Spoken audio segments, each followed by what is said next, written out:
যুবসাথীর টাকা যারা এখনো পর্যন্ত কোনো রকম পাননি তাদের কিন্তু দুটো দফায় টাকা পাবেন। যেমন মার্চ মাসের টাকা যাদের পেন্ডিং এ আছে এবং এপ্রিল মাসের টাকা যারা এখনো পর্যন্ত পাননি তারা কিন্তু দু দফায় টাকা পাবেন। অর্থাৎ আপনারা দুটোর কিস্তির টাকা কিন্তু আপনারা একসাথে 1500 করে 3000 টাকা কিন্তু আপনাদের ব্যাংকে ক্রেডিট হবে।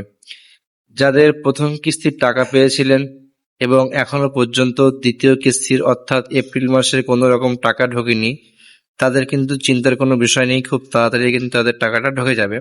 তো টাকাটা কবে ঢুকবে, কত তারিখের মধ্যে টাকাটা ঢুকবে আমি কিন্তু অবশ্যই তাদেরকে জানাবো। তো ভিডিওটি সকলে শেষ পর্যন্ত দেখবেন। ভিডিওটি ভালো লাগলে অবশ্যই লাইক করবেন এবং সাবস্ক্রাইব করবেন। তো অনেকের কিন্তু টাকা কোনো রকম এখনো পর্যন্ত ঢোকেনি।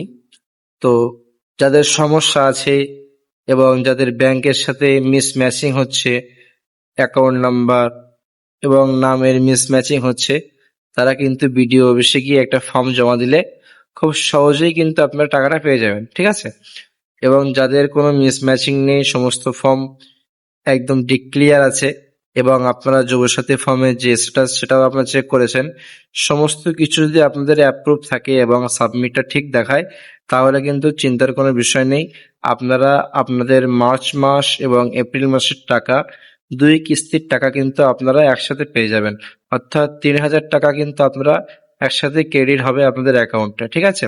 এবং এই টাকাটা শেষ কবে ডেট, অর্থাৎ আপনারা কোন ডেটের পর থেকে জানতে পারবেন যে টাকাটা আর পাওয়া যাবে না।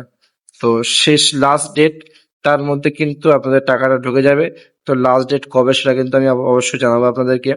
তো প্রথমত যাদের অ্যাকাউন্টে মিসম্যাচিং আছে অথবা নামের মিসম্যাচিং আছে, ঠিক আছে, বা কোনো রকম যদি কোনো ডাউট থেকে থাকে বা কোনো রকম প্রবলেম থেকে থাকে, আপনারা কিন্তু বিডিও অফিসে যাবেন।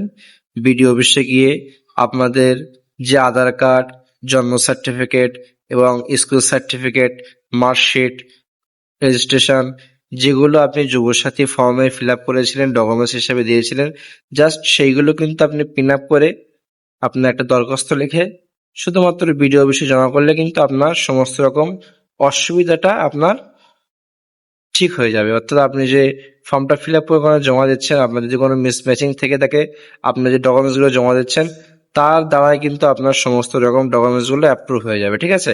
তো আপনার যদি কোনো ভুল হয় অবশ্যই সেটা ঠিক করে নেবেন এবং ডিবিটি লিঙ্ক আছে সেটাও চেক করে নেবেন।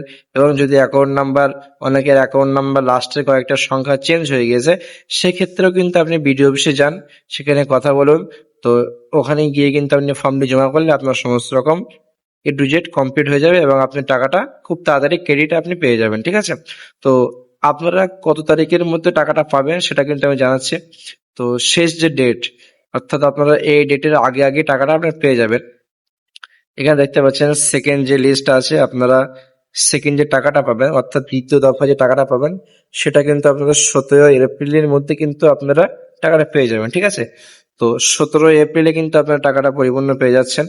তো 17 এপ্রিলের আগে কিন্তু কেউ বাকি থাকবে না। 17 এপ্রিল তার আগে কিন্তু সবাই টাকাটা পেয়ে যাবেন, ঠিক আছে। এ নিয়ে কোনো সমস্যা নেই। এবং যদি আপনার সমস্যা থেকে থাকে, আমি কিন্তু অবশ্যই বারবার করে একই কথা বলছি, অবশ্যই কিন্তু আপনারা বিডিও অফিসে যাবেন, সেখানে কথা বলবেন। আশা করি আপনাদের এ টু জেড যে প্রবলেমের সলিউশন সেখান থেকে পেয়ে যাবেন। এবং আপনাদের যাদের আগের কিস্তির টাকাটা পাননি এবং এই কিস্তির টাকা পাননি, সেক্ষেত্রে কিন্তু দুটো টাকা একসাথে পেয়ে যাবেন।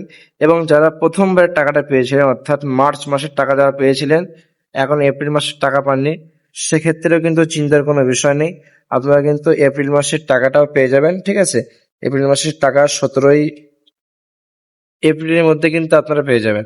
লাস্ট ডেট কিন্তু 17 এপ্রিল, অর্থাৎ 17 এপ্রিল আগে আপনাদের টাকাটা ক্রেডিট হবে।